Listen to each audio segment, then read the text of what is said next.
all systems go here. Thanks everyone that's joining us on the live streaming. John, is it all right if, John Emmel, is it all right if we share your secret location from which you're joining us? Yeah, as long as you don't tell the government. So John Emmel, joining us someplace in from the mountains of Colorado. Okay. I'm in my super secret bunker, but I can still see out there. And we're definitely in a bunker down here at the Potter's house, clear on the other end. We've got activities going on. So thanks everyone who's joining us live. We had a few technical glitches, but we'll get going here. Andy Young from Columbus, Ohio, and of course the three of us along with Susan are the authors for TANC Ministries, and which most of you know is a research organization that researches church history and the philosophy behind it. Okay, John Emmel is the author of Blight in the Vineyard. Okay, and Andy and I just authored a book together entitled The Church Lie and the Biblical Alternative. All right, and you can find where to obtain that book if you're interested on TANC online, just simply TANC.online. And the reason we're gathered here today in this live video is to discuss a response of sorts to the Ben Shapiro, John MacArthur interview, which to me was rather bizarre to begin with. Okay, where do you guys think we've come in our thinking and as a society when an Orthodox Jew, I guess that would be the right terminology for him, or the right label, where an Orthodox Jew in his explanation in introducing John MacArthur, he was cited as, or told to be, the most anticipated speaker that his organization has ever had. And admittedly, openly, that they were just giddy to get him on there and discuss political issues, philosophical issues, and issues. Thoughts? Either of you? If I had to give an explanation, I think Ben Shapiro, of course. Now, isn't he the owner of the Daily Wire, that blog, or conservative news, that website? Yeah, okay. So, one would probably, aside from the fact that he is a self-proclaimed Orthodox Jew, he says it himself, right, in several times in this interview. So I don't think we would be remiss, just repeating what he's already said. Mm-hmm. But I don't think his identity is so much of an Orthodox Jew as he is a conservative commentator. Mm-hmm. So more of a voice of conservatism and conservative ideals. And of course, along with those conservative ideals, conservatism has this tendency to consider itself to be the moral authority in politics, or the moral voice of reason in the political spectrum. And so with those, I think with those two things having a commonality there, having John MacArthur on the show would sort of be a no-brainer, since John MacArthur is viewed as this well-known evangelical minister, and of course, since he's an evangelical minister and a Christian, there you again have that association with that assumed moral authority, or and so I think he was thinking that it makes perfect sense to have these two come together, and we can talk about conservative issues within the context of Christianity.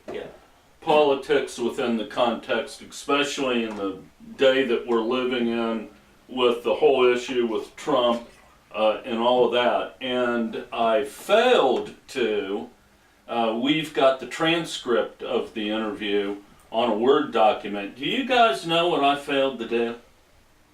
I failed to do a word search to determine how many times in that document the word authority is used. Okay?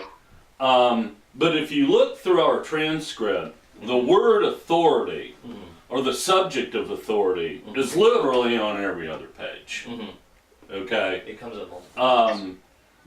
The subject of authority, moral authority, I've got them written down here, governmental authority, whatever, just saturates the whole interview from beginning to end. And for certain, the two of them certainly agree on what we would call moral authority. Okay? I am going to kick things off, and we can kind of go from here. I'm going to kick things off with an excerpt of the interview at the beginning of the interview, kind of the intro.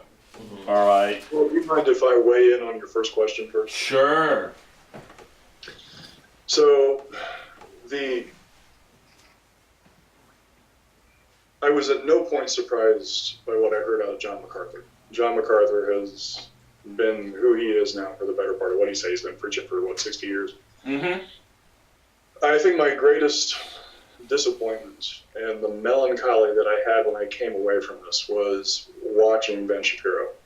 I have had, historically, an enormous amount of respect for Ben Shapiro. I think he's doing an extraordinary body of work, particularly with the millennials of the world, and challenging their fundamental socialist, tribalist, Marxist assumptions. But Ben considers himself, without question, a child of the Enlightenment. And he's intellectually sophisticated enough to know what that means. Now, like most people who hold a faith, they reserve a space for a mystical part of themselves. And I understand that. I understand where that comes from, having been that person. But I watched that interview, how to explain? I understand why Jeremiah cried.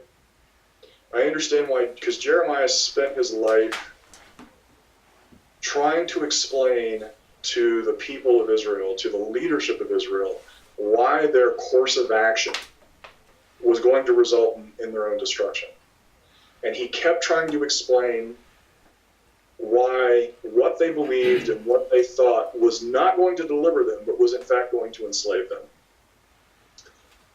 And Ben Shapiro has two major comments, and unfortunately they're buried under the subtext of his ongoing questions. But his understanding of what the Enlightenment is catastrophically wrong. And this has me more... Johnny Mac, as I affectionately call him, I understand he's probably insulted by that, but it doesn't matter. He's lost. He is medieval theology roaring out of the Dark Ages and doesn't understand what he's doing, and he's never going to change. He is John MacArthur, and he's going to be that.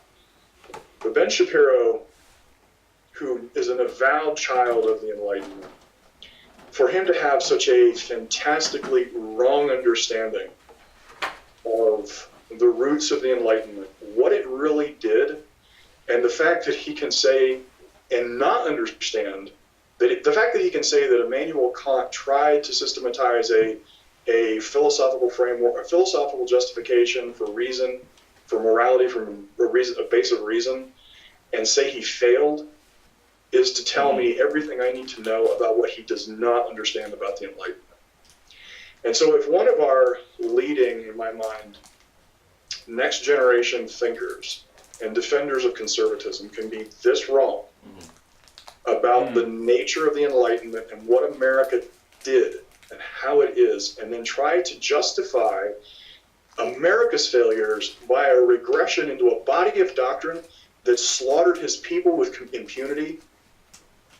The doctrine, even though John MacArthur would probably reject this on its root, the realities is that Reformation theology, Luther, Calvin, and all of the intellectual children, all the rest, they were vociferously and violently opposed to Jews.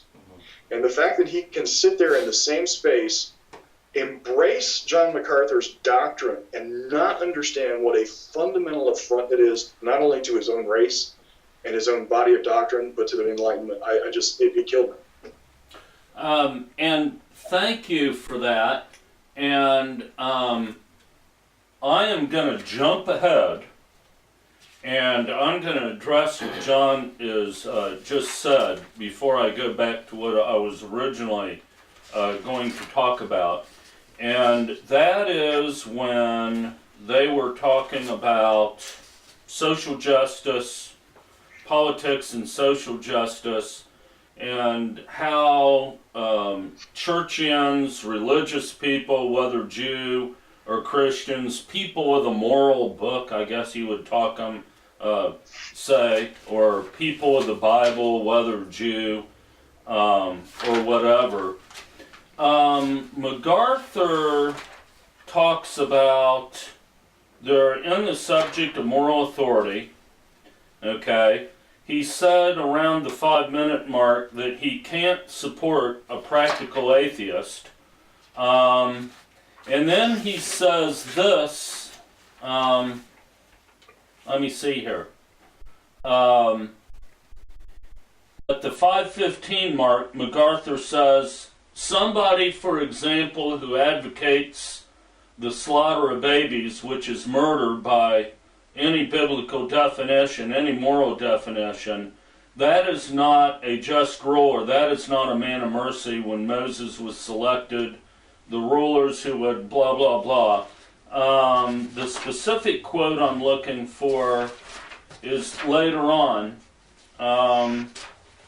where he says, the 7:12 mark, anybody who advocates or support the killing of babies, I can't vote for that, don't care who the other guy is you're looking in some ways that the lesser of two evils, but you always are inside society. He talks about looking, looking towards the better of the two evils or whatever, but he says if somebody advocates abortion, okay, I can't buy into that. So in other words, if a leader like Trump isn't going to be anti-abortion, okay, maybe it's a good practical ruler, all right, but he's like Brett Kavanaugh that says, no, I'm not going to overturn Roe versus Wade. It's precedent. Okay, I'm against it, but it's right. So MacArthur's like, I can't buy into any of that. Is a principle for who I vote for. If he's not against abortion, I don't care who he is, what he stands for, he can't get my vote. Okay? However, he's given his whole life, ideology, and ministry towards Protestant Reformation ideology. Right? Yeah. Okay? The witch wars, okay? I mean, how many witches did John Calvin have killed? Luther was indirectly responsible for thousands of accused witches being murdered. It would be a good intellectual exercise, right, where you're going. Let's assume that we do not have a constitutional form of government like we have, but let's say we have a Protestant. Right. Let's say we have a Protestant church state, right, and you have a leader who says, if you're not going to toe the line of Protestant orthodoxy, we're going to burn you at the stake. Right, right. Would he, okay, you going to vote for that guy? Right. So is that a moral would that be as much of a moral dilemma for MacArthur? Right. If you're going to be consistent with the orthodoxy that you follow. John's got it. John? So part of my challenge with this whole MacArthur interview, unfortunately, John MacArthur, it's a tragedy, frankly, that he is an intellectual leader within modern Christianity, because he's intellectually all over the map. Right. And he is classically neo-Calvinist. I believe it because it's biblical. It's biblical because I believe it. Okay. The intellectual tautology that runs throughout the entirety of his arguments. And so he can toss out pretty much any validation which in his mind consecrates his view. Right. And then reject anything that in his mind doesn't consecrate his view. And so I think that when you're tripping down the path expecting John MacArthur to be intellectually consistent, I don't think he thinks he tries to be intellectually consistent. Ben Shapiro, towards the end of the interview, said something like he was trying to discuss the philosophical framework between Christianity and Judaism. And one of the things that John MacArthur says, well, I don't believe it's a philosophy. I think it's a revelation. Yeah. Well, that explains miles, because he never has to at any point defend a rational assertion. All he ever has to say is, well, this is the revelation that was given to me. Mm-hmm. And so trying to pin John MacArthur down on his rational inconsistency throughout this entire interview, I've got pages of notes here on logical inconsistencies, and a couple of them we probably ought to touch on. But right. his fundamental premise is you have a moral responsibility to submit your mind to any given authority. That's his fundamental. That's his epistemology, if you will. And anything that deviates from that, in his mind, is a rebellion and a rejection of God. It's not really much complicated than that. I call it the gospel of authority. Yes, it is. That's a great way to put it. Okay. I mean, look at the Catholic Church. Why is it still... How could the Catholic Church possibly be thriving? Well, a good Catholic friend of mine told me. All right? Paul, the Catholic Church was here first. It was here 1,500, almost 1,500 years before Protestantism. Mm-hmm. If everyone would just obey the Pope, there'd be unity. Yeah.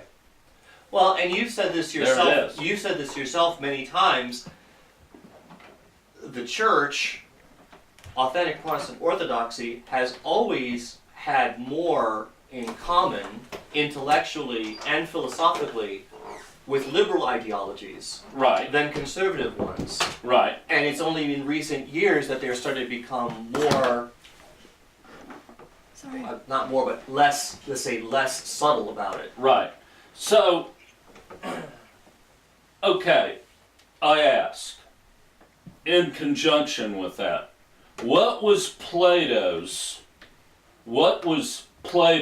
definition of social justice? Okay, Is this stuff the bartender time? I don't think. Yeah, it is. Did he ever use social justice in the same sentence? Yeah. So basically, Plato's definition of social justice was unity around any given philosophy of any given philosopher king. So, unity, social justice equals unity around the societal authority, okay, or the dictates of the philosopher king. Okay, and of course we know, you think past that a little bit, okay, and the problem is, there's more than one philosopher king in the world. Mm-hmm. They all think that they have the philosophy that's going to save mankind, and that's where we get wars, right?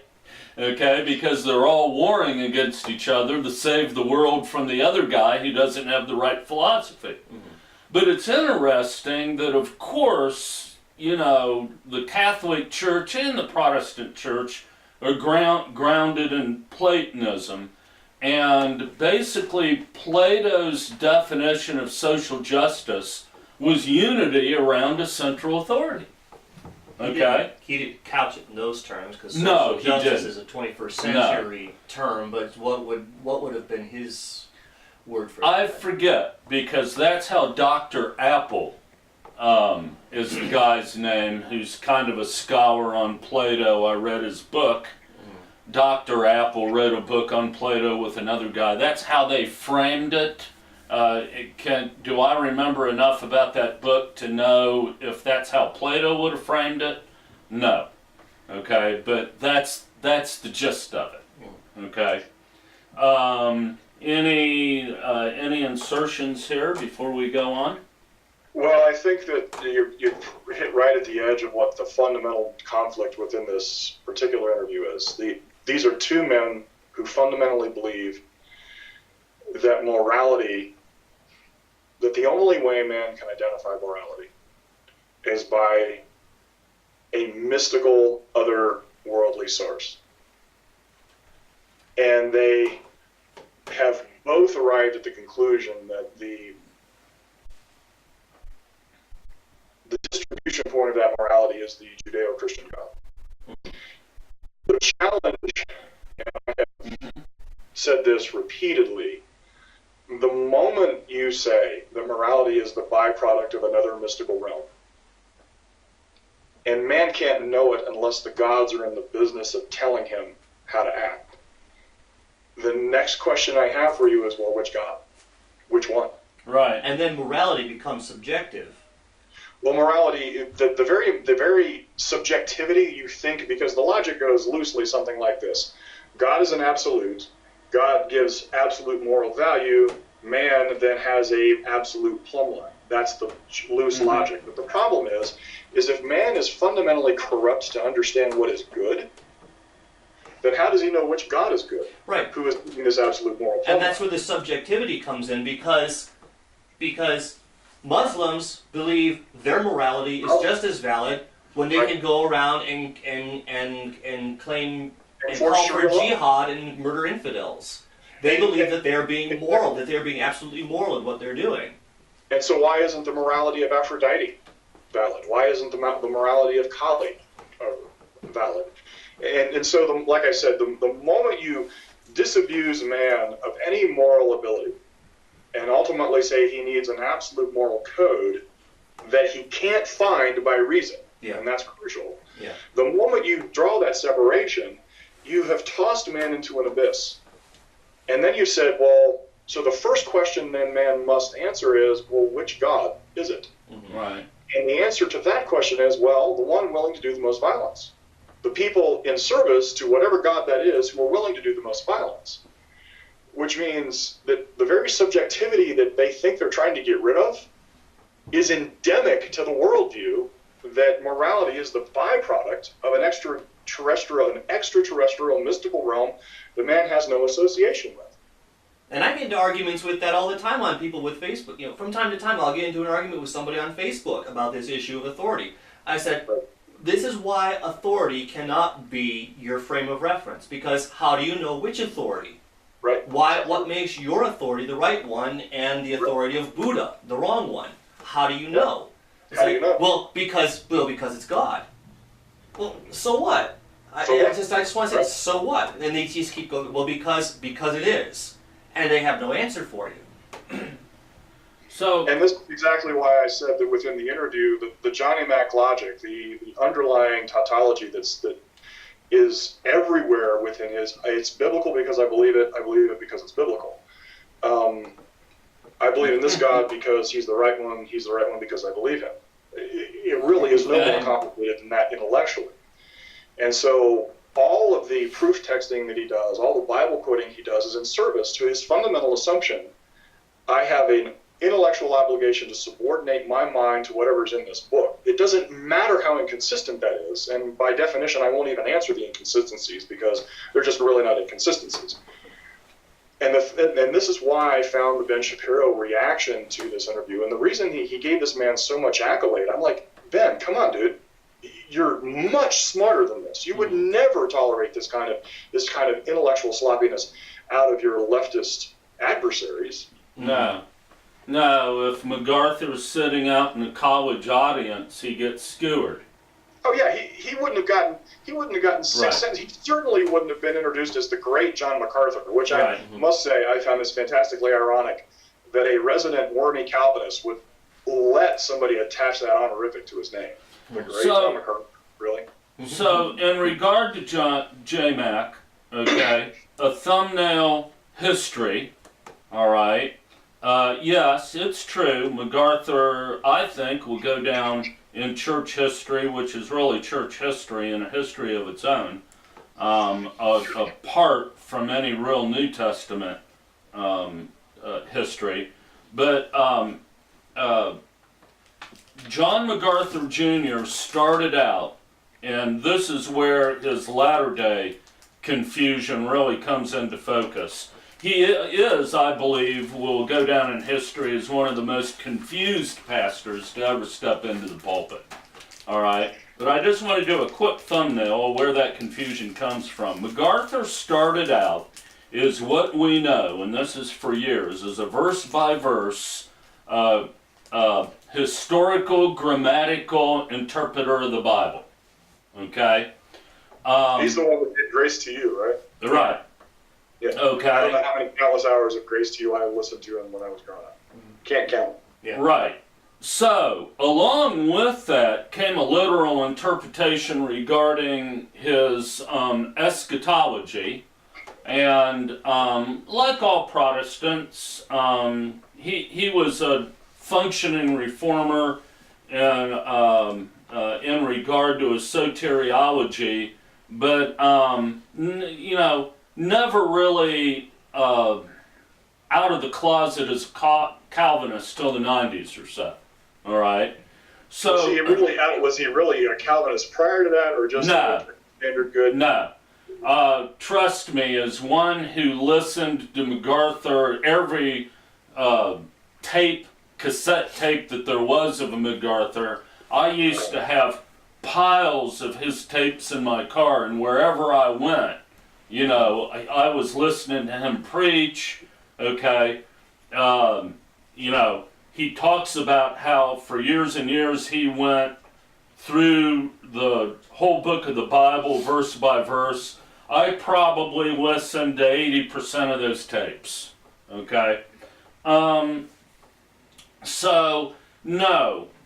He, up until the 90s, probably 1994, he's a historical, grammatical interpreter of the Bible, okay? At least behind closed doors, and this is key, he disavows all of that preaching in the prior years. He disavows it, because here's what happened. You all know the history of the New Calvinist movement, which technically starts in 1970, okay? By the 90s, by the early 90s, the New Calvinist movement, which is Old Calvinism, which was a return to authentic Calvinism, a return to authentic Protestant orthodoxy, really starts picking up steam. Around that time, MacArthur writes the book, help me out. No, come on, the Gospel According to Jesus. Okay. Which I was a big fan of that book, because how I read that book is, finally, somebody's saying the Bible says what it says about sin. Because as a Christian, especially in regard to morals, I become a Christian in 1983, okay? And I'm all, bug-eyed and, bunny ears and everything, and just a big zealot. And I'm reading my Bible and going to church, and I'm like 6 months later, not even 6 months into it, even in the bastion of conservative Baptist theology, I was a student at Criswell Institute for Biblical Studies, okay, I start seeing contradictions and all kinds of problems. and was really thrown into confusion. And at least in regard to historical grammatical interpretation, MacArthur brought clarity. Okay, well, his publication of the Gospel according to Jesus brings down the whole Reformed crowd who had bought into this nameless movement, which was later called the New Calvinist movement, starts converging on John MacArthur. In particular, Michael Horton. Okay? And they really start putting the screws to him. Okay? And John Piper was one of those. So basically, they go to John MacArthur and they say, John, okay, what you're teaching is not right about soteriology and the application of soteriology, and especially what you're teaching about sanctification. It's not what the Reformers taught. And we can prove it. And of course, the reason they were able to, you can thank Robert Brinsmead, the Seventh-day Adventist theologian, for his re-clarification of the Calvin Institutes through his theological journal called Present Truth. Okay?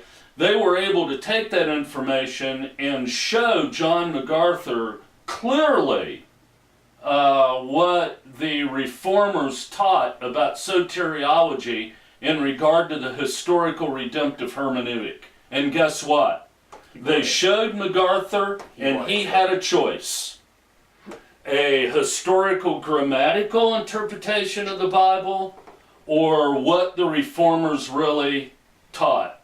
And I think we know which one he chose. Okay?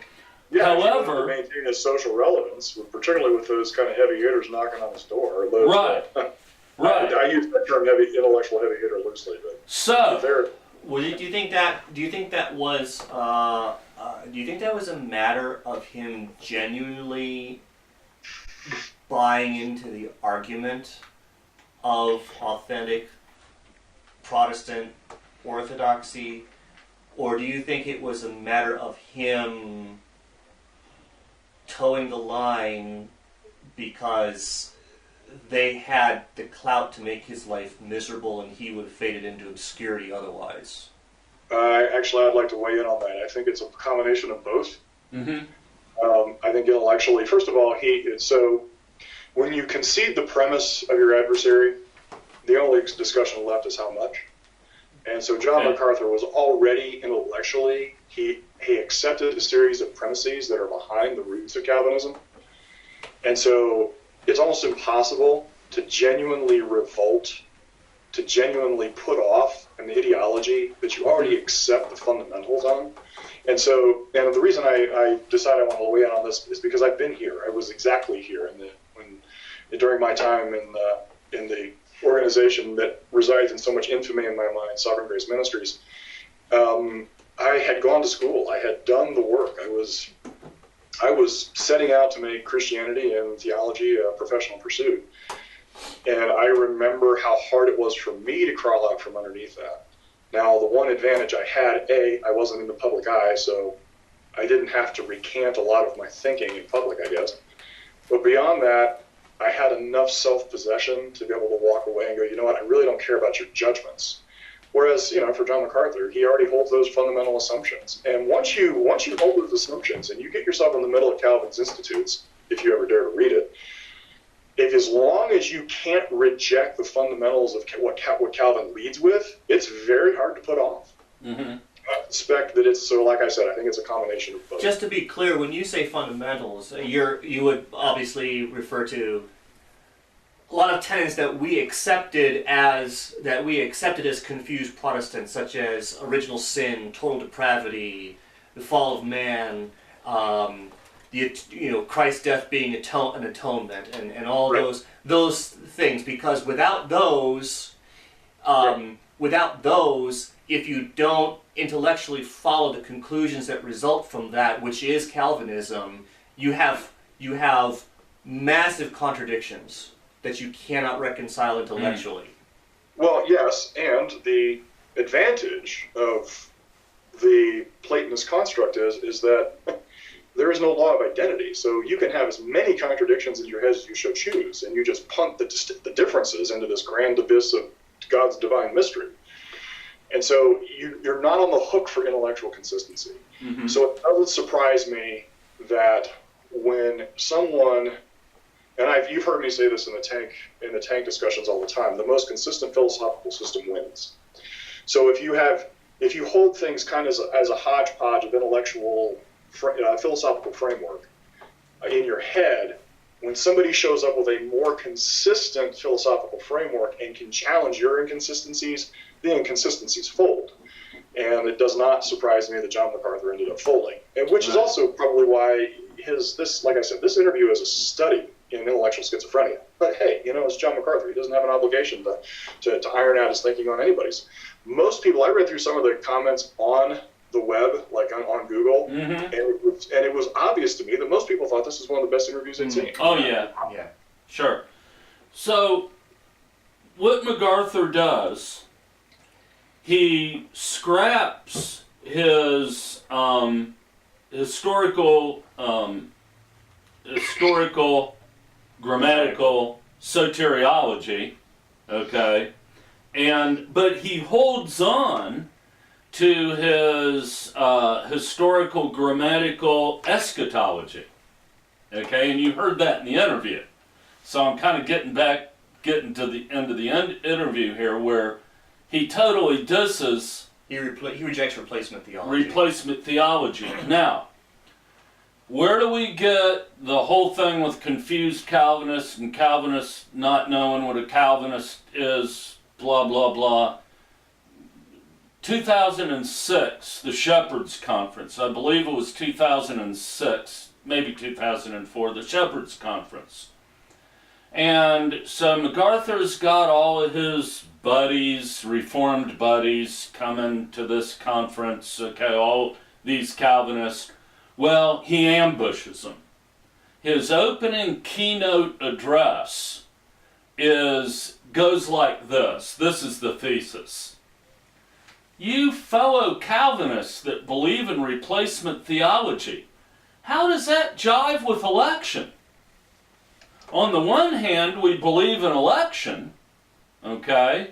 But then on the other hand, you believe that even after God elected Israel, that he replaced them with the Gentiles, okay? And the Reformed community this was a big stinking controversy, man. They threw a hissy fit, all right? However, what MacArthur nor all of the Reformed folks that threw a hissy fit understand is actually replacement theology is completely consistent with John Calvin. Mm-hmm. Because in the Calvin Institutes, there is a temporary election. All right, as you remember, I confronted John Piper about. Mm-hmm. And to get into the circular argument that John referred to earlier, and we saw it on full display with John Piper, we have to post that video because it is so classic. Right. It is so perfect. And I think this is what you guys keep referring to. First he starts off, we've got to stick by the whole Calvinistic construct. As Spurgeon said, Calvinism just isn't a nickname. Calvinism is the gospel, sort of thing.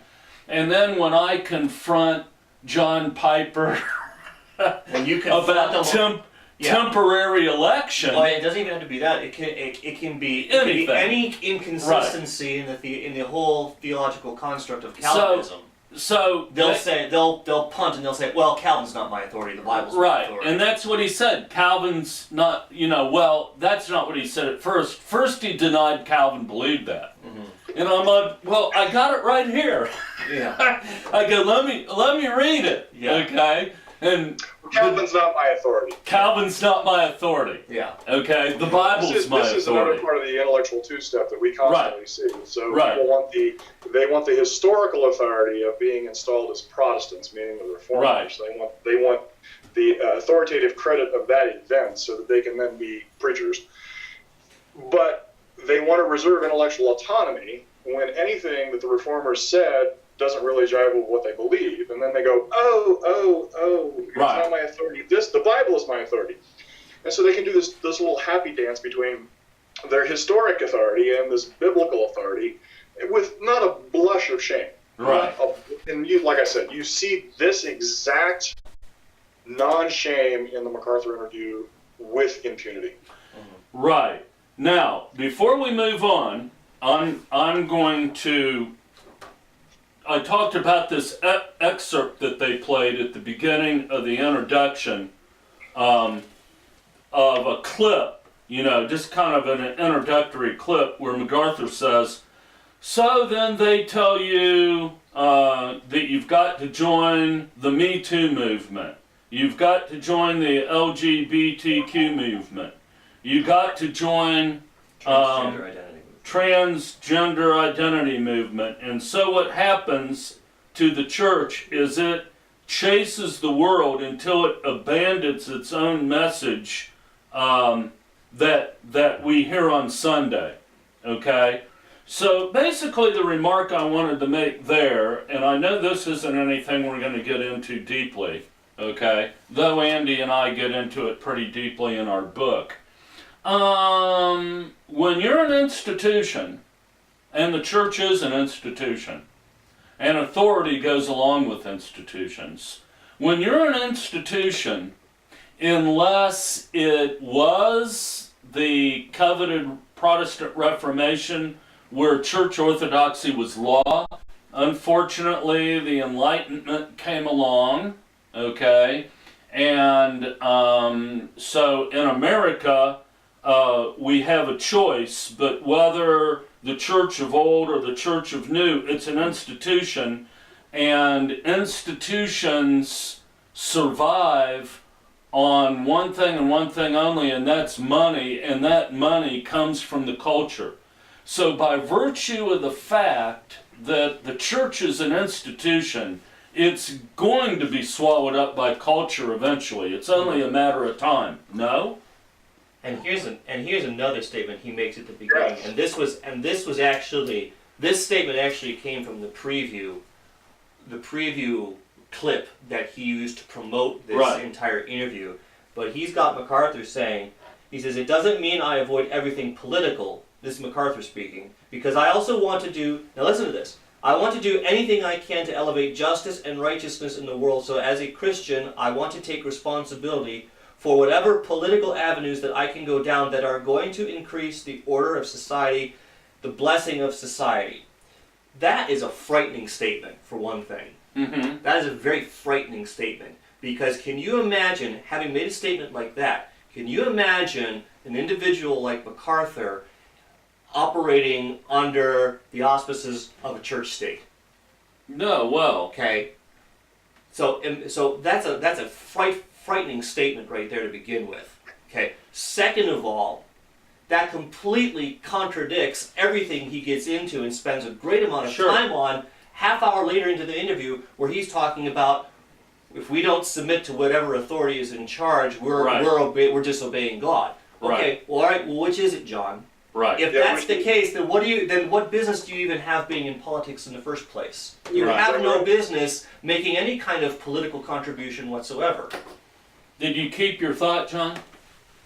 Well, yes, and actually Andy sparked another thought, but the cry of Ben Shapiro's heart is we are losing America because we're losing what he considers to be Judeo-Christian morality. Mm.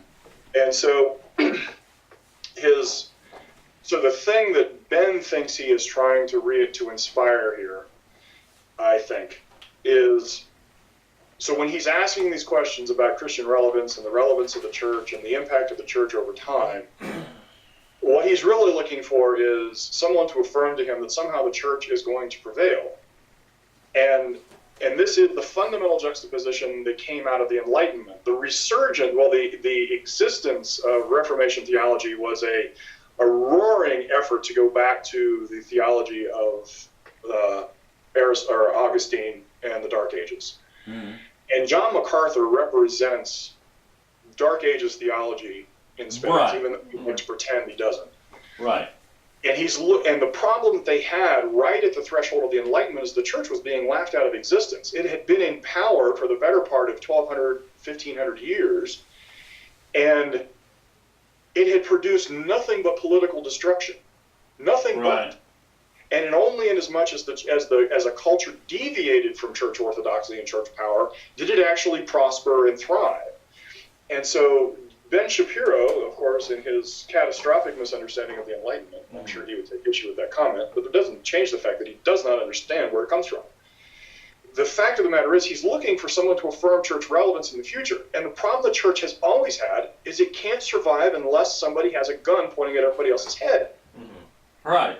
Its fundamental doctrines are destructive, which is what crushes a culture at the root. And so it's not Christian morality that does it. And that's the thing that just kills me in this, is that Ben is looking for an affirmation that cannot come. And particularly if John MacArthur is the poster child for the political involvement, this is exactly why the church has never been able to resist Islam. Is because most of the thinkers, the Christian thinkers, had the same fundamental presumption. Well, as Christians, it's not our job to resist something that is fundamentally militant. We can talk about it. We can go, oh, that's bad. Oh, that's evil. But all we can sit around and do is complain. We can't actually physically do anything about it. And this was exactly why during the American Revolution, John Payne skewered this particular branch of Christianity in America. You have no business engaging in our freedom if you can't pick up a gun and fight with us to actually obtain freedom from tyranny.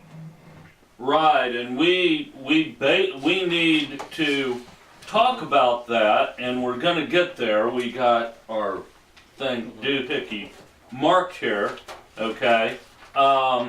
And so... Have you been here and stopped for a endorsement timeout? Yeah. No, just kidding. That was a joke. So the next thing we can talk about in this, before they get to the Enlightenment, okay, you know, authority, I'm just killing myself that I didn't do a document search to find out how many times these guys use the word authority in this interview, okay?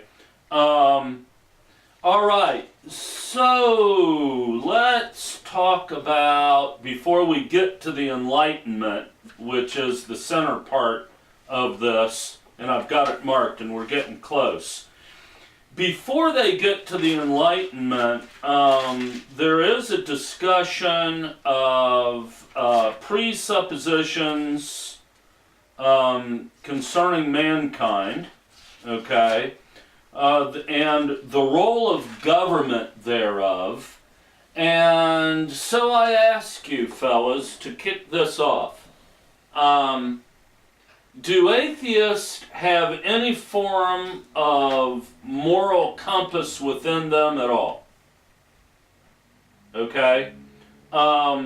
MacArthur talks about conscience, okay?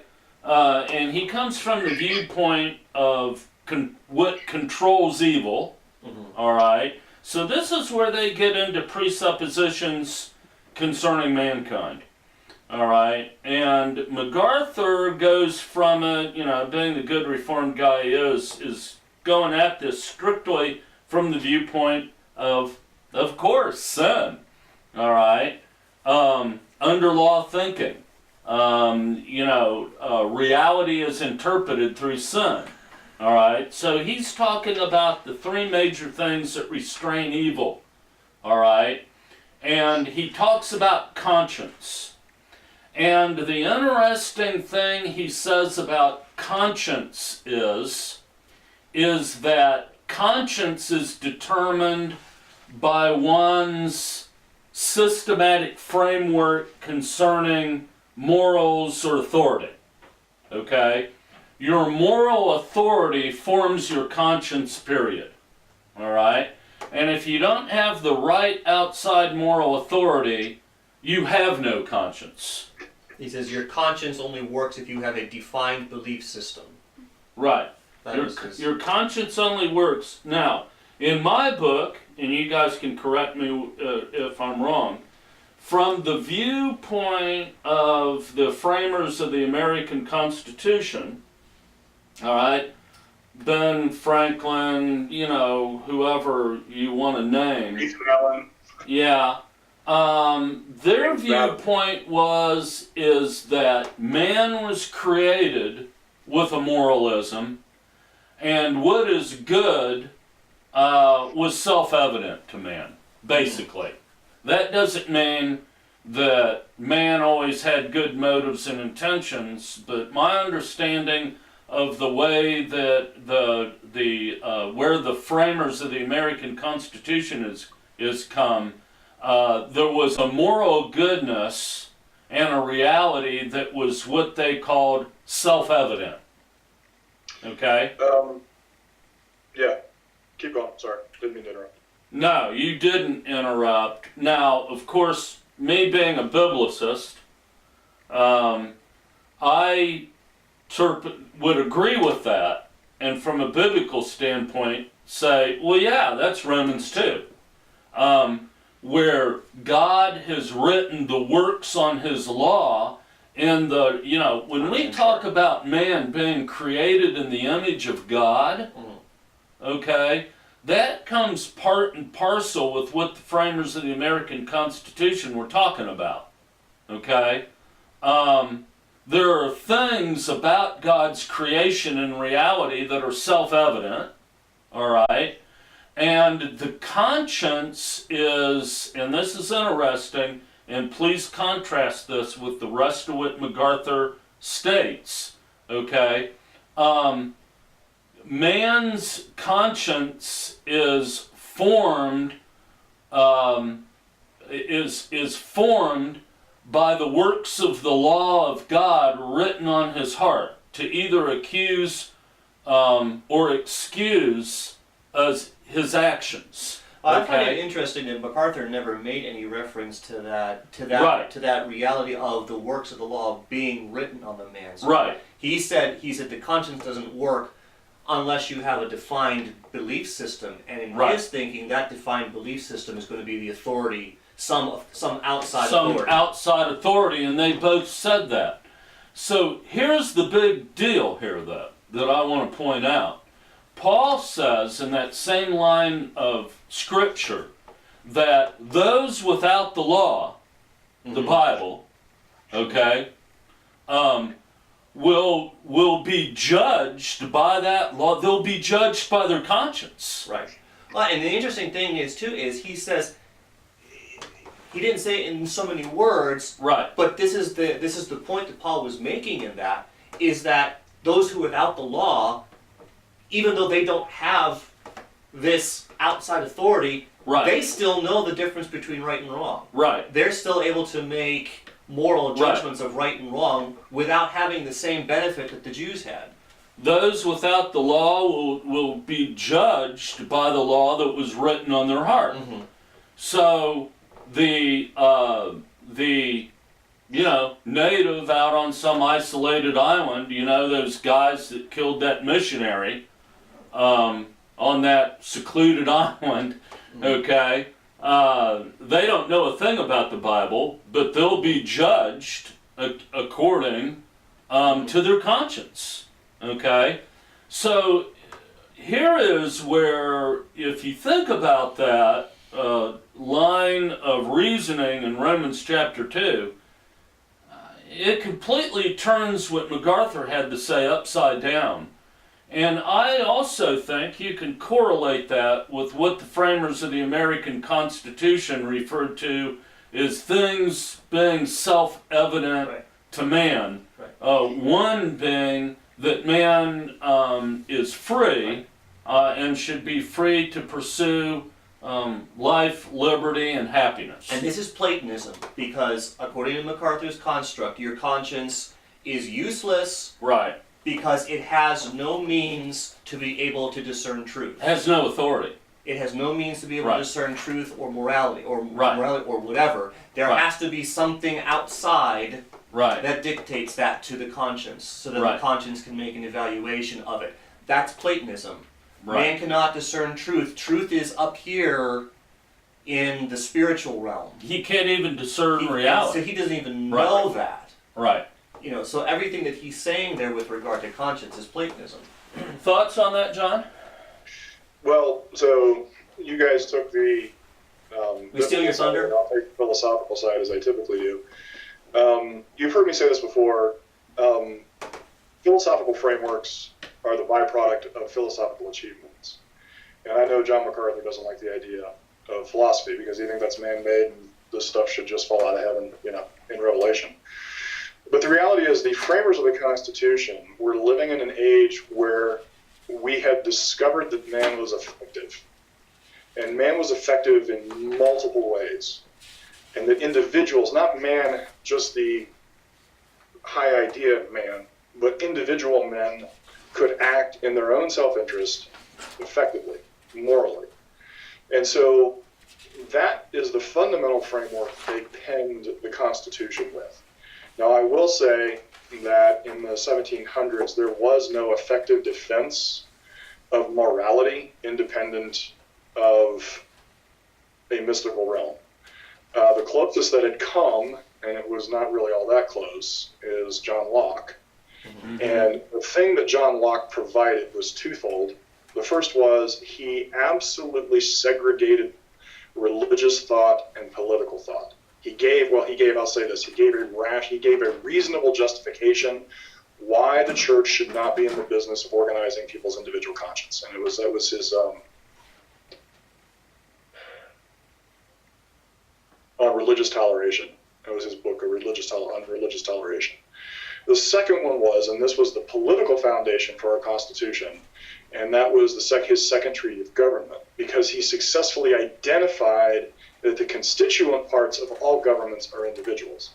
Therefore, individuals should be, and the reason that individuals join into political organization is because they're looking for a safety so that they can enjoy their life, liberty, and their pursuit of their own happiness. Mm-hmm. So the fundamental conflict that we have here is exactly the medieval conflict. John MacArthur and Ben Shapiro both fundamentally presume human evil. This is a non-Enlightenment idea. It is an anti-Enlightenment idea. And so when you presume human incompetence, you must therefore erect a government structure that compels good action. And You've seen this in my Web of Tyranny 1,000 times since I started presenting with TANC.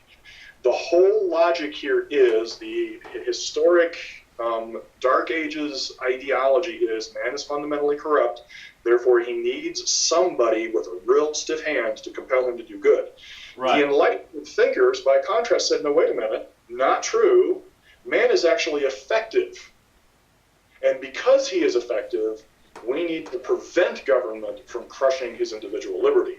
And that was the moral difference between the two intellectual starting places.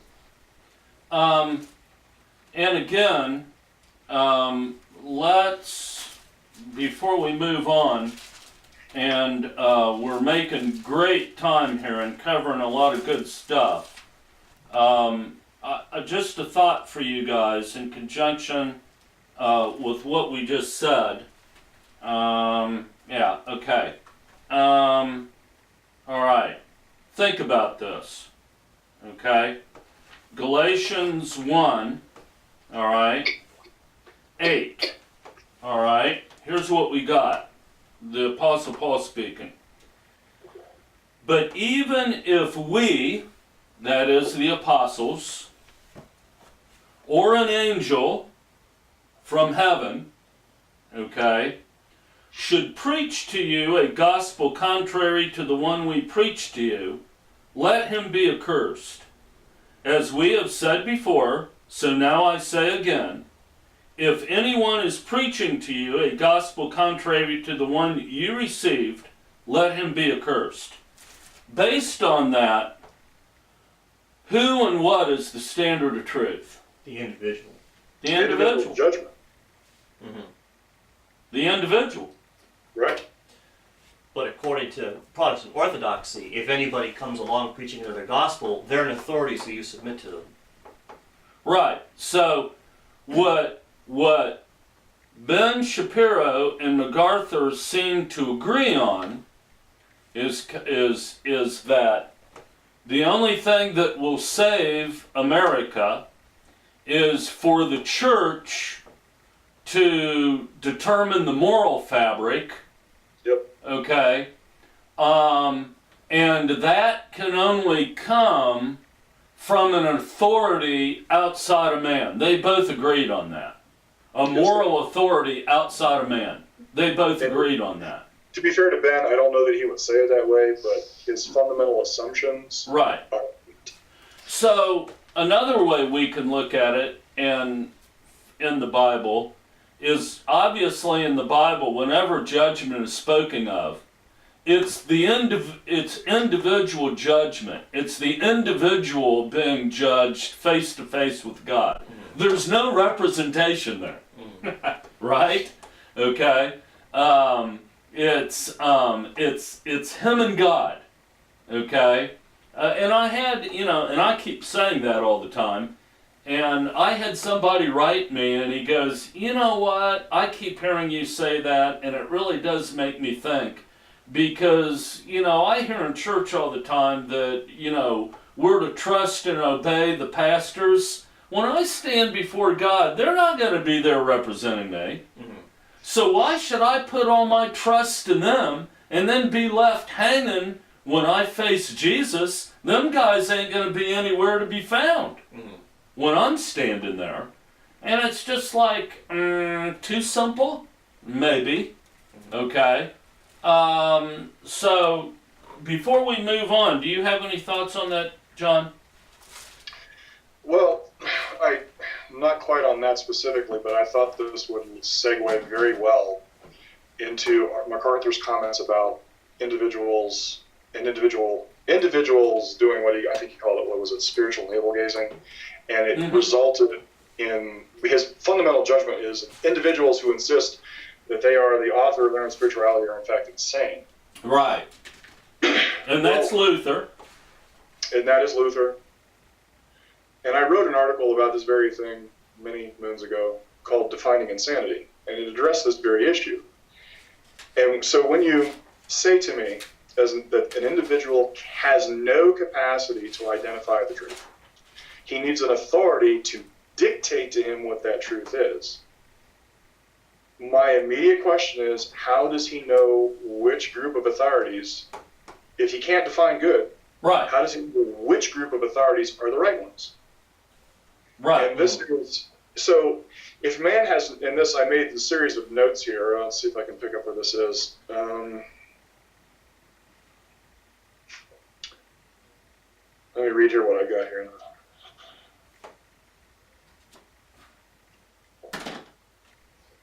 Why is Shapiro says this at around the 32-minute mark. Why has the church fallen off in the United States? Simply put, there is no state support. And my answer to this is, simply put, there is no state support to compel people into the organization.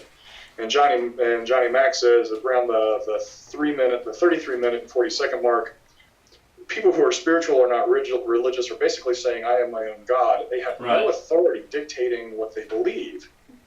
Well, so if spiritual self-appointment is a form of insanity, how can I, as the individual, ever identify that Johnny Mack is the person I should be subordinating my mind to? Right. You still have to make. I stand before God and say, "Oh, by the way, he was the guy that was supposed to tell me all the right answers," and God says, "Well, how did you know he was the right one? You didn't have any ability to know one direction or another." Well, if that's the case, why don't we just pick Allah and Sharia law? Or Kali, I go back to my original assertion. If, in fact, the mystical otherworldly realm is the source of the dictated good, how do I know which otherworldly mystical realm is the right one? And I present to you guys, this is what I see. People latch on to assurance of salvation by submitting to any or every spiritual authority, because the orthodoxy of said authority is not really the issue. What the real issue is their willingness to be humble and submit their own internal reason to some authority. Right.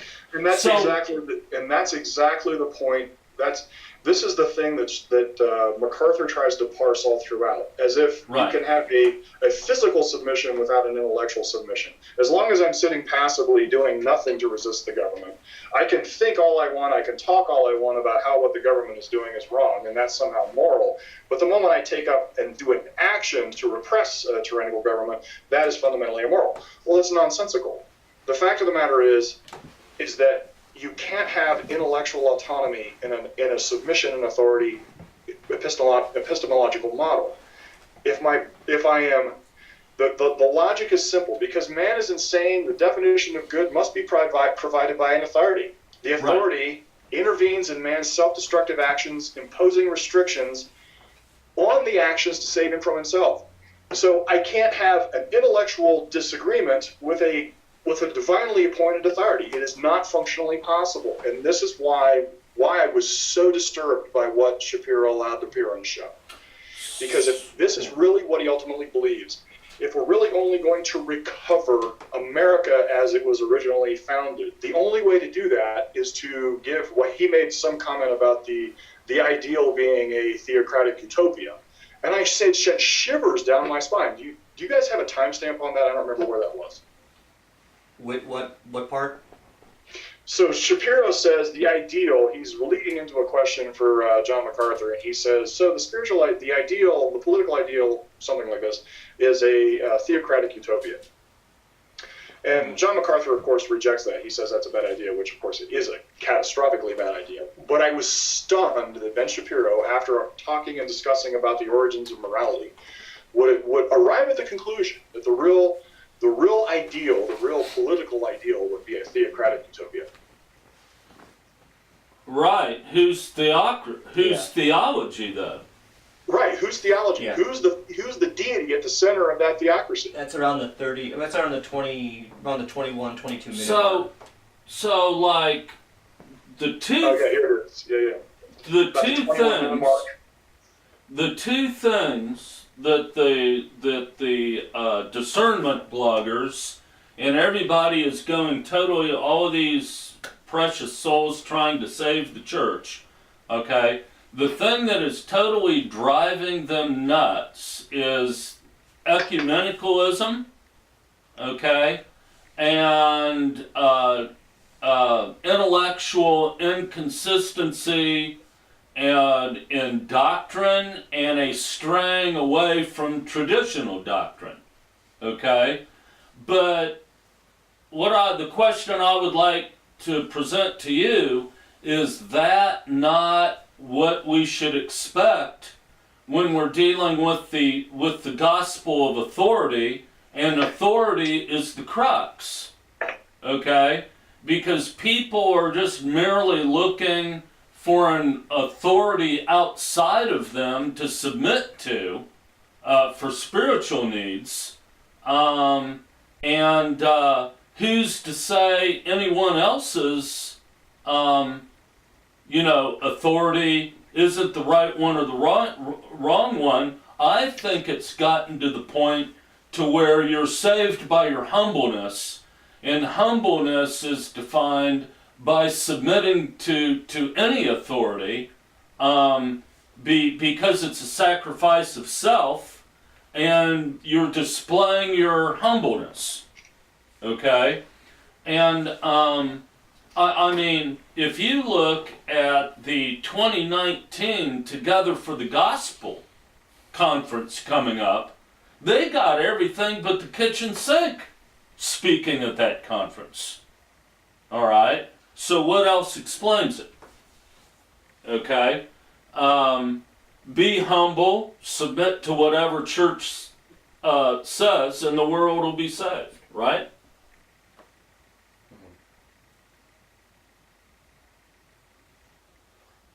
No opinions on. No opinions on that. What more can be said about that? But you summed that up pretty well. Let me see here. So, now, of course, I got to touch on the fact that, and Shapiro agreed with this, you know, the primary authority, moral authority outside of us is the Bible. The Bible. The Bible. Okay?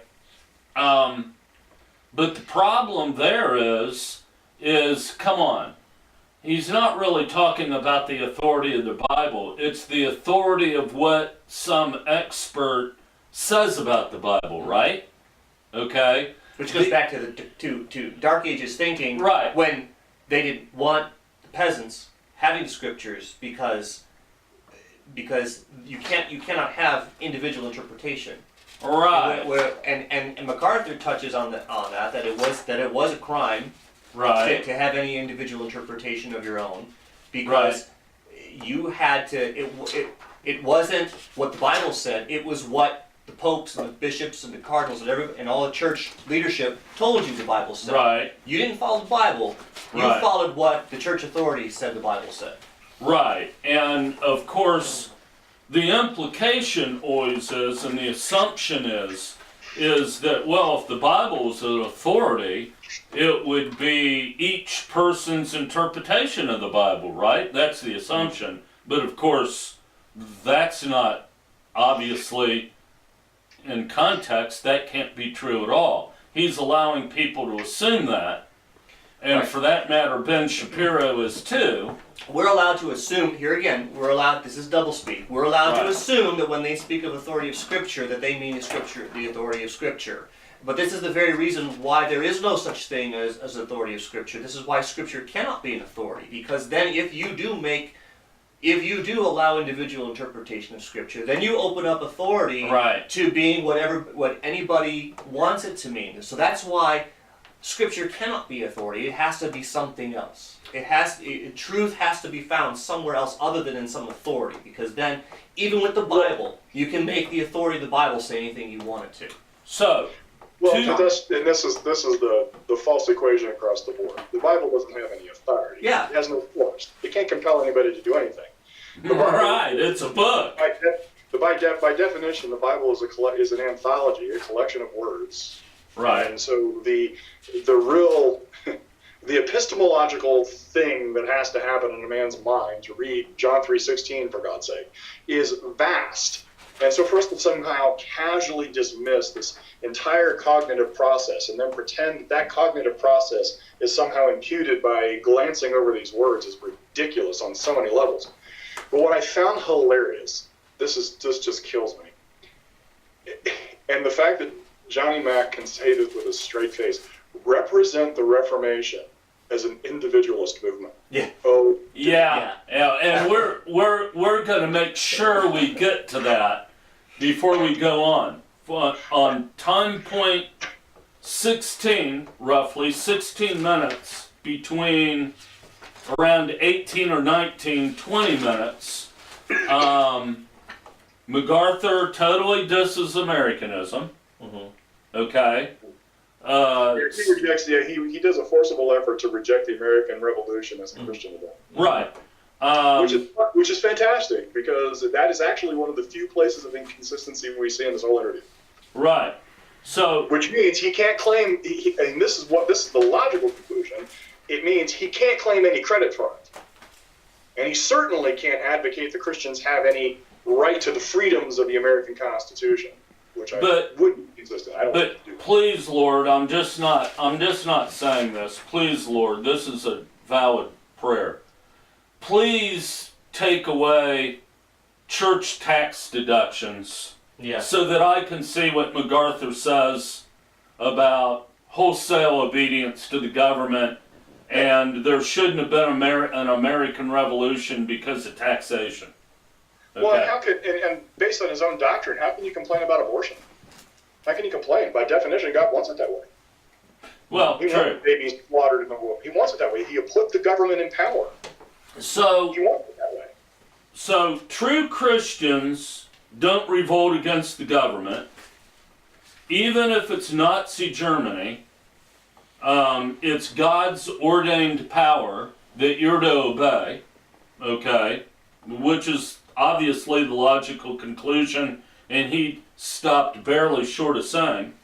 he's contrasting that with his interpretation of Romans 13. Let every person be subject to the governing authorities, for there is no authority except from God, and those that exist have been instituted by God.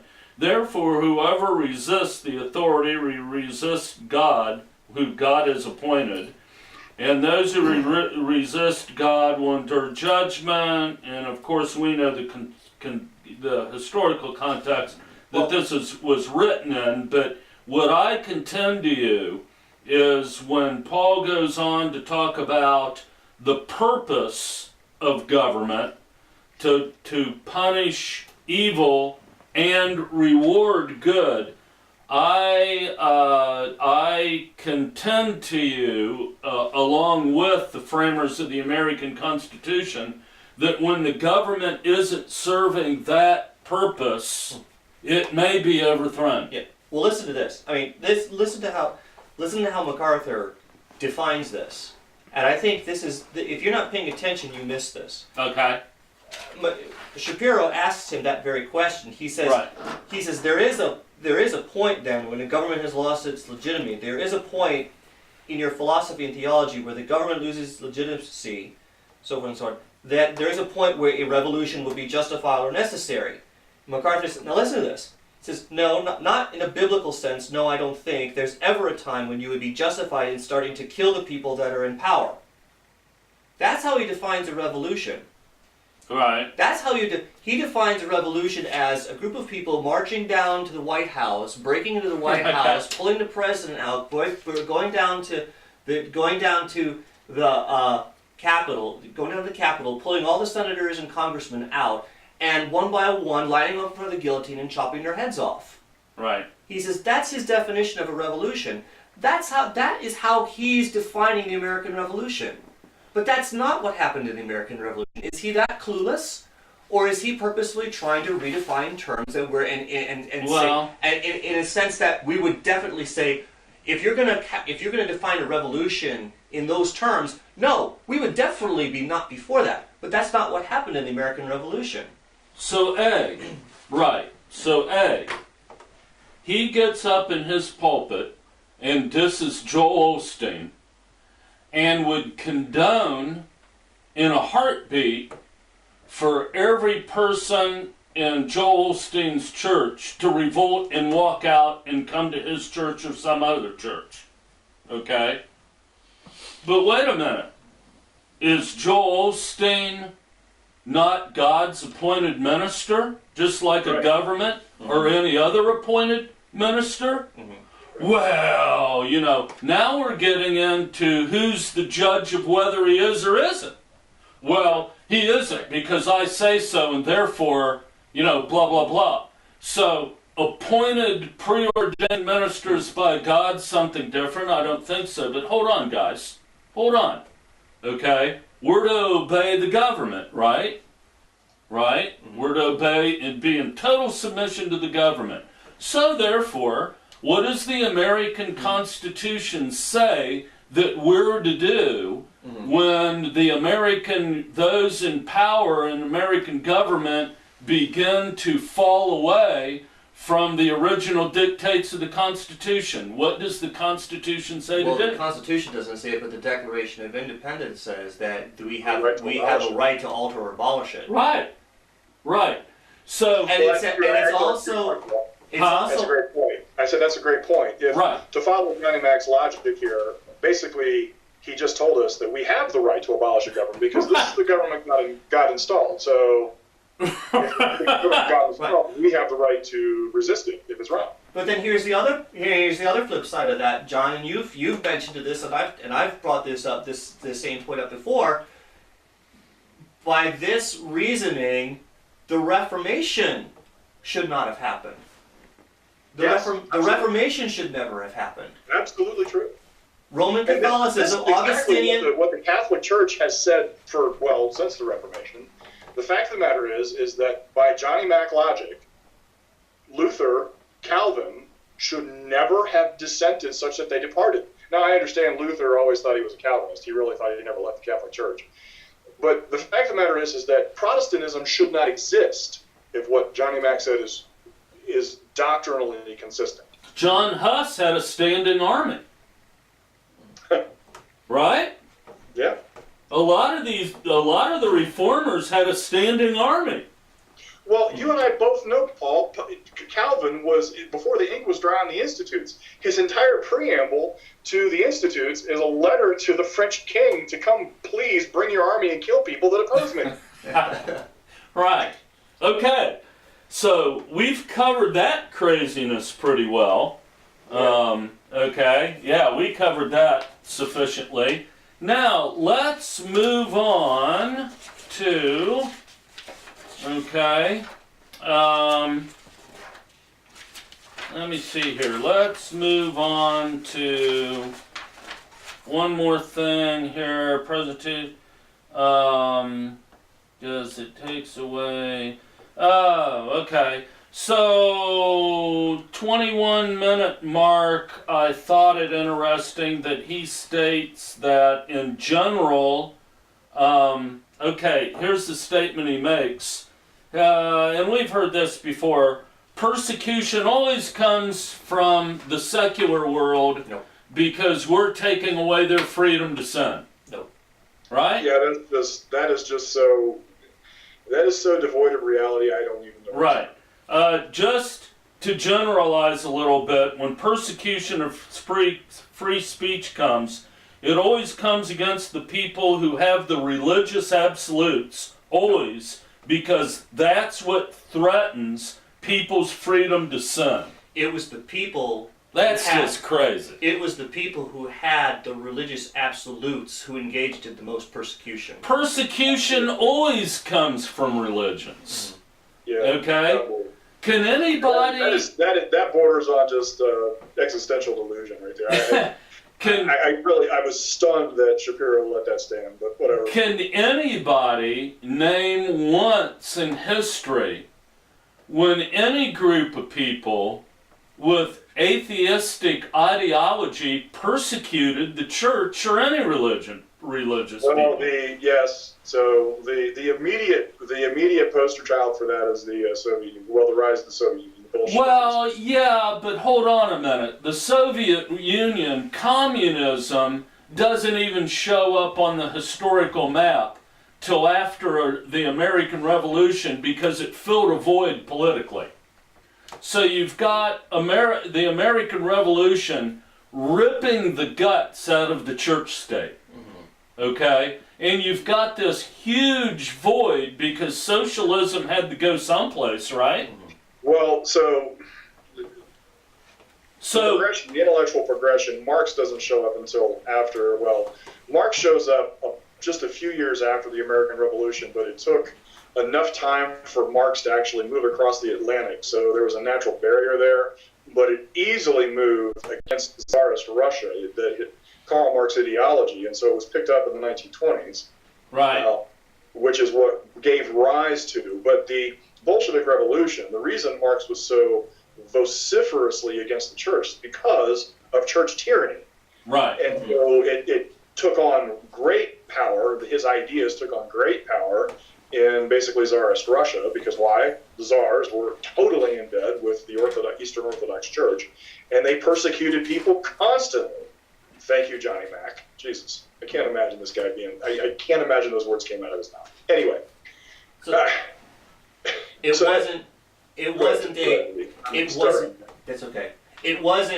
Communism was not a pushback against individual biblical Christianity. It was a pushback against what it viewed as a competing tyranny. A theocratic tyranny. Yes. Right.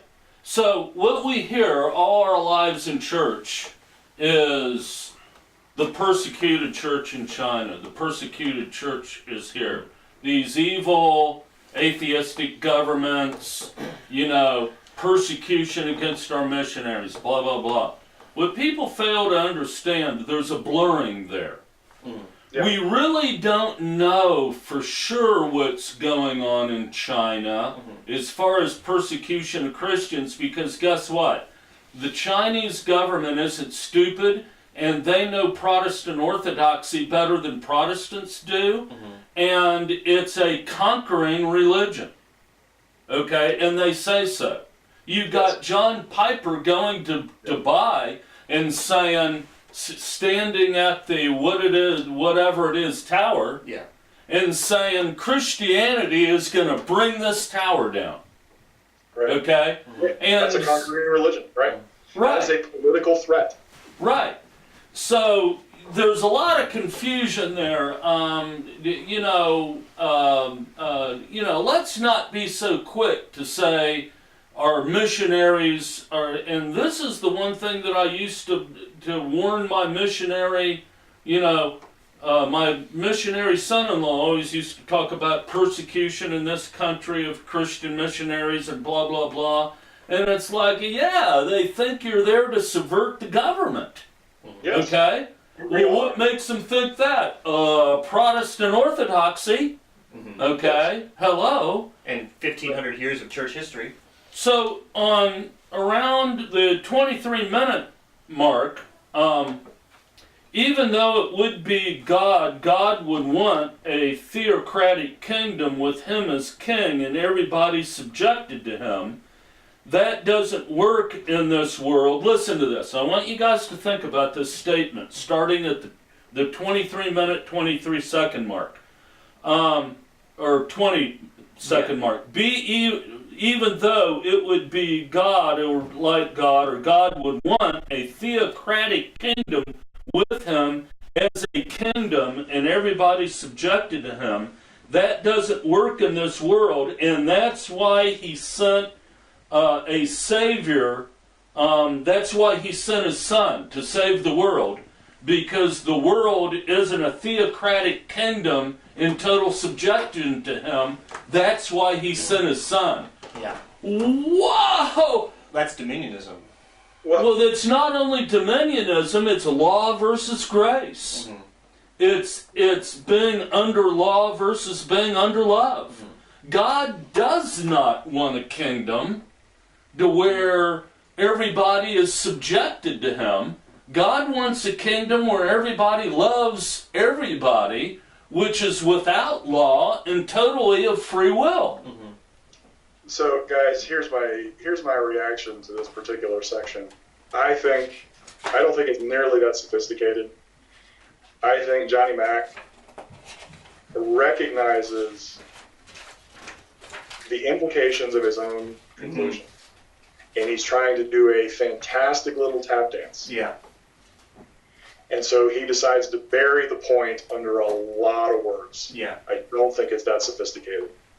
I think this is him going, oops, if I say that, that means this. Oh, no, I can't mean that. So let's get back around to the love of God. Jesus died for our sins. I think that's really all that really amounts to. Fair enough. Now we come to the Enlightenment. Okay? And behold, the world was in a dark age.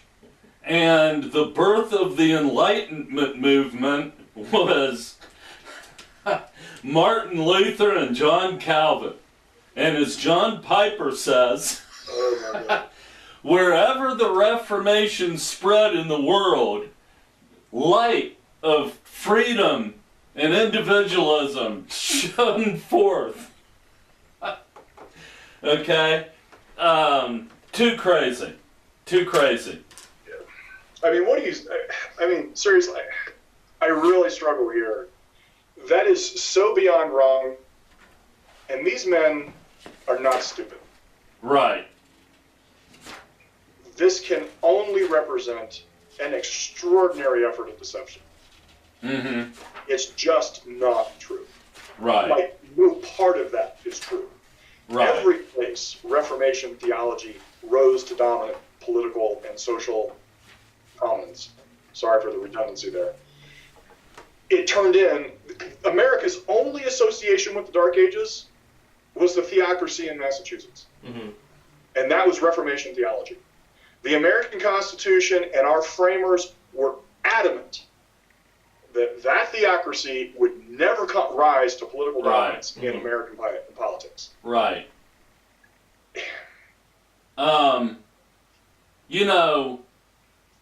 it goes part and parcel with this whole idea that the pilgrims, and I love the word changing, okay? So what do we say here at TANC Ministries? The pilgrims were Puritans, and the Puritans were Calvinists. And the Calvinists, and the reason they were suffering religious persecution is Europe finally said, no more of your nonsense, find someplace else to live. Right. They threw them out.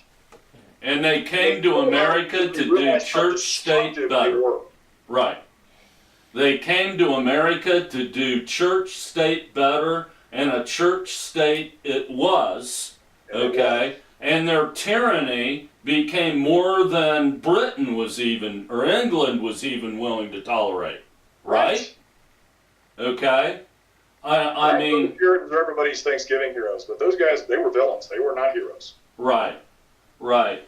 So you've got the consummate church state, okay? You had the Puritan theology, correct me if I'm wrong, you had the Puritan theology enforced by the British Redcoats, yes or no? Yes. Yes, okay. So basically what you had is these wonderful Puritans who came to America for religious freedom. It was just the consummate church state. It was just bringing the European model over the pond, okay? And Benjamin Franklin et al. Grew up under the tyranny of these people, and how ironic that, we point to the Pilgrims and the Puritans for our religious freedom born out of Americanism, when in fact they're the ones that probably incited the American Revolution, okay? Because by the time these guys grow up, they've had enough, okay? I mean, you look at the tyranny that the colonists were under, it pretty over the top stuff, okay? So the view of the Enlightenment, that starts around the 26-minute or so. Here is the history lesson. I'll tell you something scary here. We get a history lesson on the Enlightenment from John MacArthur Jr. And this video, and a lot of people are going to take his history lesson to heart. You got like over 500,000 views on this video, okay? And we don't even know what percentage of the 500,000 buy into this. And then how many of their friends and how they pass it on, to others who believe it. Or how many of them were taught that that the Enlightenment was directly responsible for the Enlightenment was directly responsible for America, right? For American ideals, right? Now, how many of them are going to hear the Enlightenment couched in these terms and are going to view the Enlightenment? Oh, well, that was a bad thing after all, I guess. Right. John, what were you going to say? Well, so the Enlightenment / the American Revolution, the Christianity has done this pretty much from its inception. It decides whatever's evil and it casts it out, and it consecrates and sanctifies whatever it happens to like. This is how we ended up with Sunday and Christmas. So the American Constitution and the American Revolution becomes a Christian event because of Judeo-Christian values. When in actual fact, that's just mostly nonsense. Mm-hmm. And there's just enough Christianity in some of the Founding Fathers' worldview that lends enough credence to it that it matters. But John MacArthur's assessment of the Reformation is dizzyingly bad. I don't even. We could probably have spent the last 5 hours. We could spend 5 hours just dissecting mathematics. So but I don't think. Go ahead, John. Sorry. Go ahead.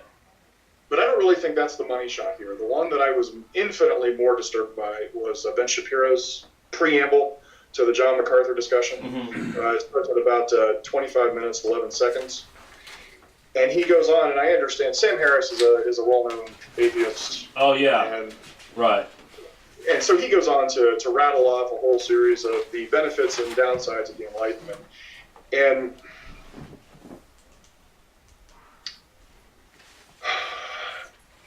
Let me see if I can find the sentence that really makes me sigh. 25:11, you say?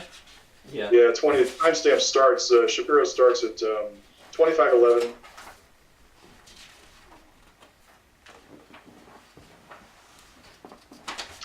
I wish this wasn't the section that I really wanted to talk about, but Enlightenment. Let's see, around the 20th. Let's see. Let me start. I'm trying to find the logical break here because you know how Ben Shapiro kind of goes machine gun, rapid fire.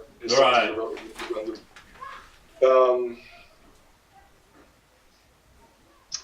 So, Regards the Enlightenment, on the one hand, you have folks who basically argue that the Enlightenment is a break with religious tradition.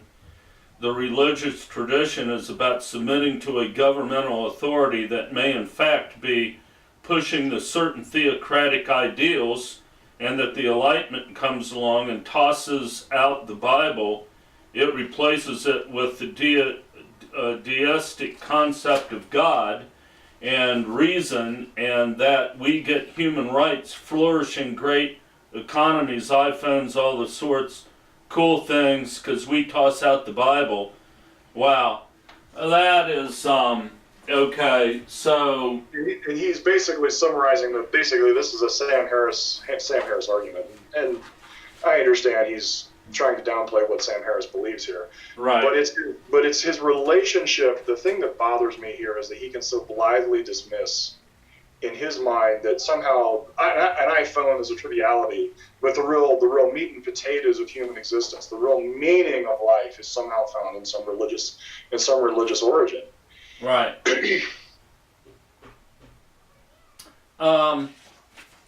So obviously we can't do without government, okay? We can't do without government per se, okay? And they kind of make the church the other book end of that, okay? Spiritually, we have to have the church, okay? Politically, secularly, we have to have government, okay? Sort of thing. But while you guys are collecting your thoughts, what I'm going to focus on is one of the cruxes of the Enlightenment that MacArthur points to, supposedly, is making the Bible available to the individual. Mm-hmm. Tyndale. And the Reformation was directly responsible, and I want to put my perspective on this. The Enlightenment was sparked by the printing and making the Bible available to the individual. Prior to that, the Dark Age was because the Catholic Church kept the Bible from individuals. Now, okay, whether Luther comes up with this, and this is the ridiculousness of this historically, whether Calvin and Luther come up with this, whether Calvin and Luther says, oh crap, because in reading the doctrines and the documents of the Protestant Reformation, I do not think that the Reformers intended for the Bible to be available to everybody wholesale. I think it was an unintended Consequence. yeah, okay. So did they come up with the historical redemptive hermeneutic, okay, after the fact, because they said, oh crap, we're going to have to skin this cat a different way? The point I want to make here is that the Reformers never intended the Bible to be a spiritual / full-orbed philosophical statement for mankind to interpret individually. That was never their intention. No, to me, what it sounds like is MacArthur is doing nothing but engaging in revisionist history when it comes to the Reformation. Oh, absolutely. Because of everything that we know that we've studied about the Reformation, Right. Luther's intention was the fact that the Catholic Church had gotten a little bit too far away from Augustine, and Well, yeah. if anything, it was the Catholic Church that was more pro-individual Right. than the Reformers were. So, The I mean, obviously notion they that still the had a lot. Reformation- They still had a long way to go, but Sorry, Andy, I can't see you. Go ahead. no, that's okay. They still had a long way to go, but you know, it's this whole Augustine Thomas Aquinas debate. right. You right. know, and Luther's goal was to get back to Augustinianism and away from the individual. So how MacArthur can sit there with a straight face and say the Reformation spawned individual interpretation of Scripture is beyond me. Go ahead, John. Right. Well, John MacArthur is repeating the nice little myth that the Reformation was really about individual spiritual autonomy. Mhm. That's just nonsense. No. It's beyond nonsense, because even a casual reading of Luther and Calvin leads you to vividly understand that they had no expectation that anybody else but the people that they considered to be authority, i.e. themselves, were going to be the ones in charge of doctrine. That's just laughable. Now, it is true there were substrands within the Reformation that did want individuality, and maybe Tyndale, Yeah. that translation was that. There were confused reformers, yeah. But it's all the five solas. They get a lot of press about it being this massive individualist movement. And I would suggest that most people tend to believe exactly what Johnny Mac said. Right. They tend to believe that it was an individualist movement against the institutionalization, this big evil, cold, dead, liturgy-ridden Monolithic. religion of Catholicism. When Andy, you're exactly right. What had happened, the big catalyst is the Catholic Church was experiencing a renaissance because of Thomas Aquinas and the infusion of Aristotelian thought into Catholic doctrine. And Martin Luther is scandalized. He's beside himself. Right. And so he revisits, and he has to go back and revisit Augustinian theology, and so he doubles and then triples and then quadruples down. And Paul, you're very fond of pointing this out, the Heidelberg Disputation, the part that no one ever reads, is the last, the 23rd to the 12. end, where basically having 29 through 40. 29 through 40, where he's talking about Aristotle and Plato. Right. So the notion that Johnny Mac here is he likes the mythology because it plays well, probably even in his own head. Maybe he knows better. I don't know. I think it's unlikely. But he's propagating the myth that it was an individualist movement. It was at no point an individualist movement, and the fruit does not fall that far from the tree. Look at the modern day neo-Calvinist movement. Right. How many of them preach any kind of individual autonomy? Zero. Right. And so let me just throw this out here. What is okay? So, let's say that it was the intention of the Protestant Reformation to get an English Bible in the hands of everybody. Okay? Now, what was their hermeneutic? The hermeneutic was the historical redemptive hermeneutic. What's that say? Here's what it says. The Bible has one purpose and one purpose only. Okay? To show you Your depravity. Your depravity so that you can go back to the cross for more Jesus. That was the sole stated purpose of the Bible. Okay? So, yeah, maybe there was an intention to get it in the hands of every professing believer because of what it was supposed to be used for. Mm-hmm. Okay? Then what happens? America comes along, and because of Enlightenment ideas, everybody's going, oh, cool, Bible. So what we're supposed to do here is interpret it literally and interpret it using our own individual reason. Mm-hmm.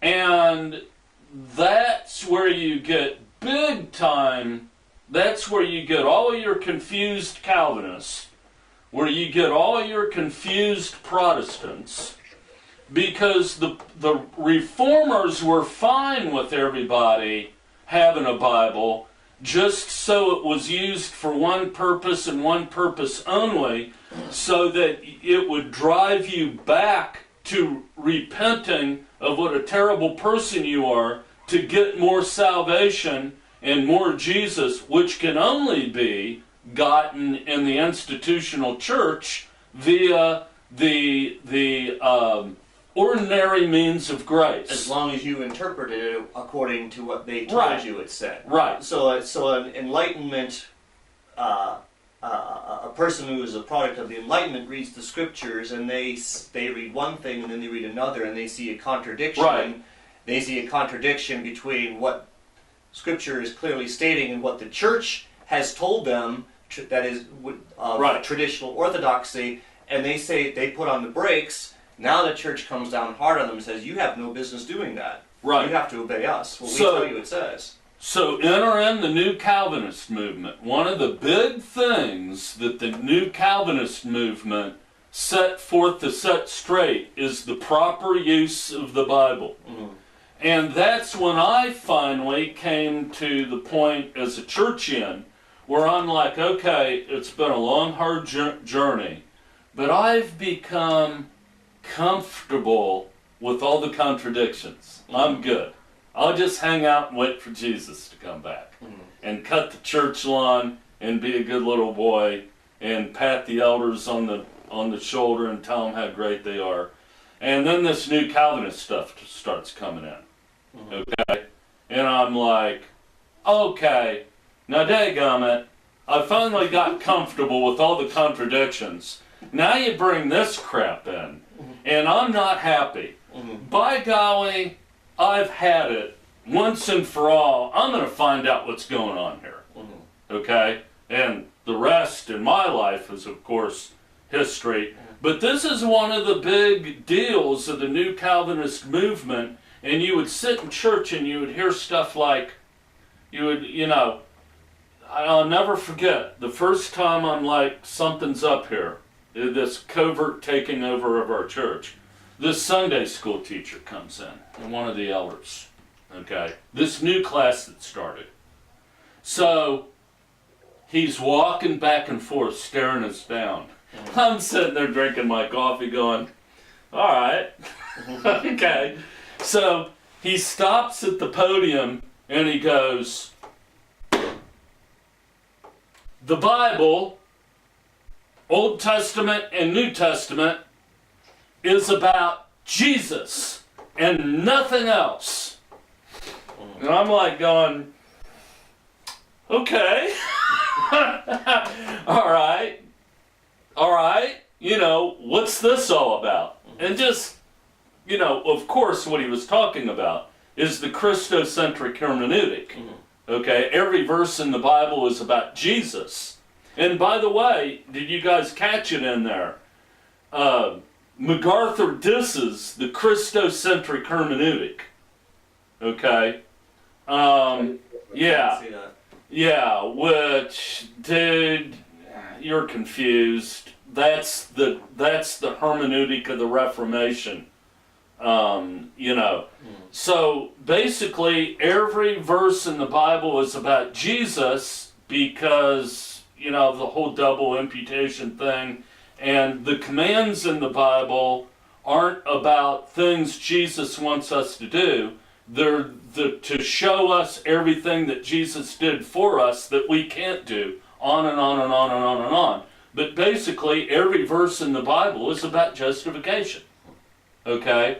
So, based on that alone, this whole assertion that, the Bible is some philosophical individual endeavor, thanks to the Reformation, is just, what should we say? And that's just on one point, by the way. Yeah. Okay? That's just on one point. Now, I will say, in the most marginal defense of John MacArthur's assertion here of the individualism, and it's almost impossible to summarize 200 years of church history off the top of my head, but what those first departures did, even though Luther and Calvin and the whole Reformed construct never in a million years envisioned an individuality. But by successfully extracting church authority from government authority, at least sub-movements had the ability to rise up, and eventually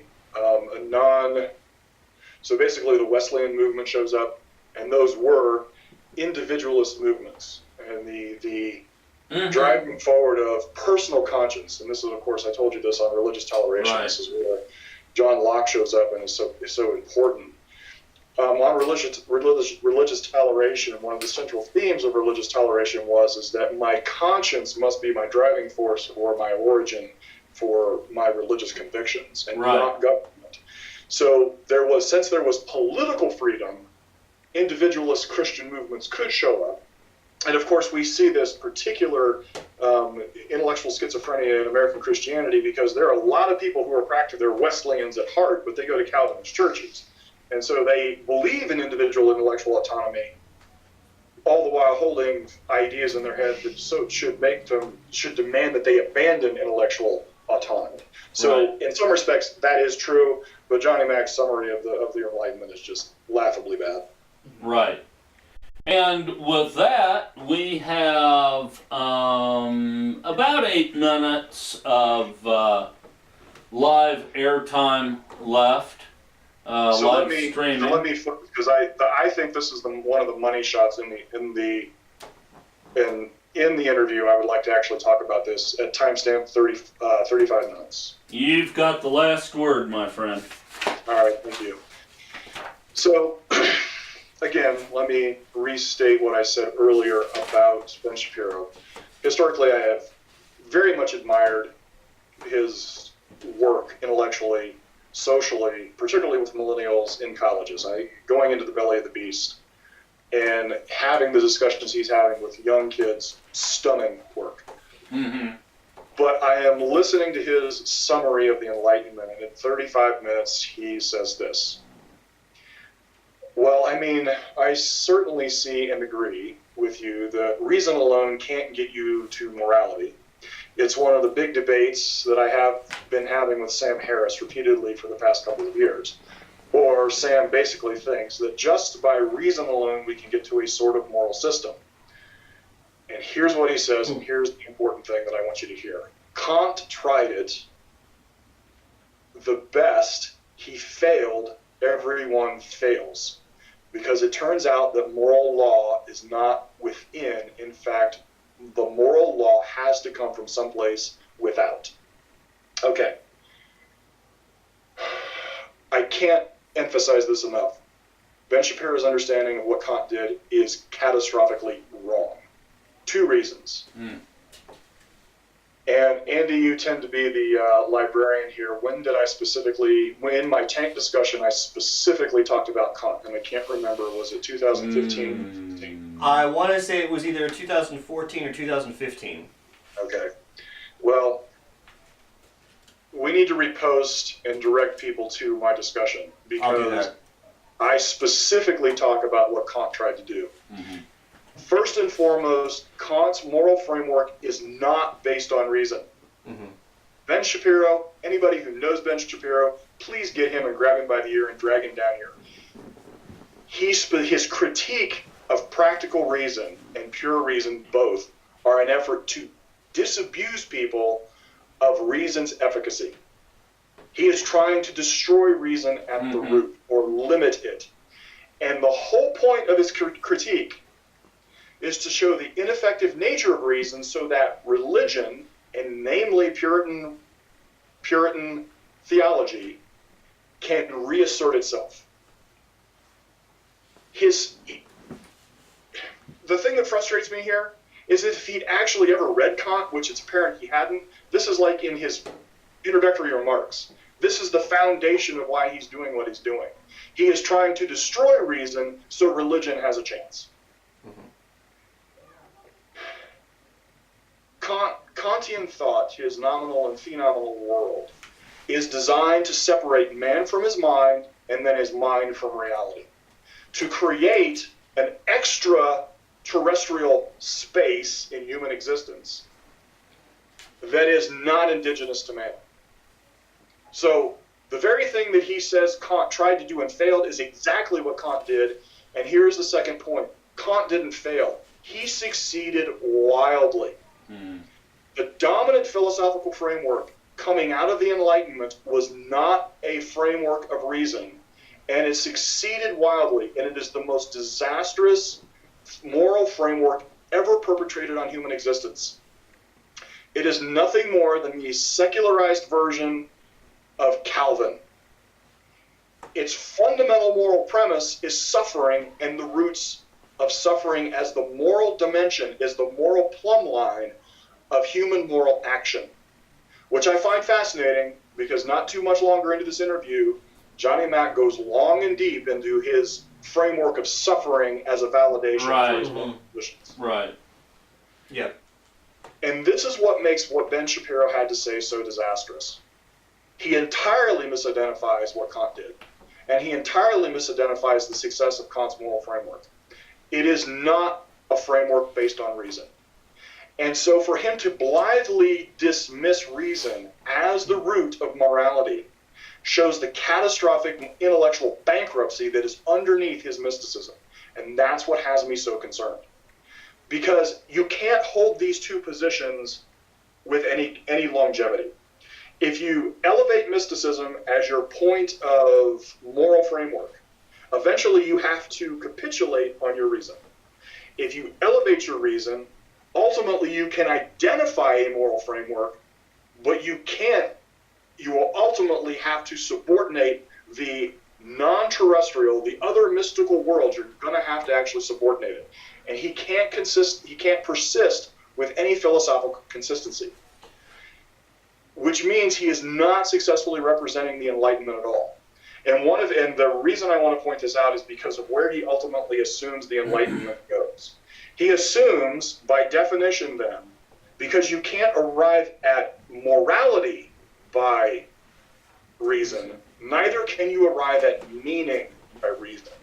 And he thinks that American culture is meaning bankrupt. And this is the catastrophic problem. He decides to trivialize the achievements of American and Western culture, i.e. iPhones, and then pretend that we've lost somehow meaning. The problem is actually exactly the opposite. Western culture, we have endless sources of meaning because individuals identify their meaning by meaningful work. By contrast, the Kantian construct requires us to sacrifice things of value, and which is why sacrifice is such a fundamental of our American culture. And I discussed this at the root. Altruism kills cultures. Right. Because why? Because it kills people.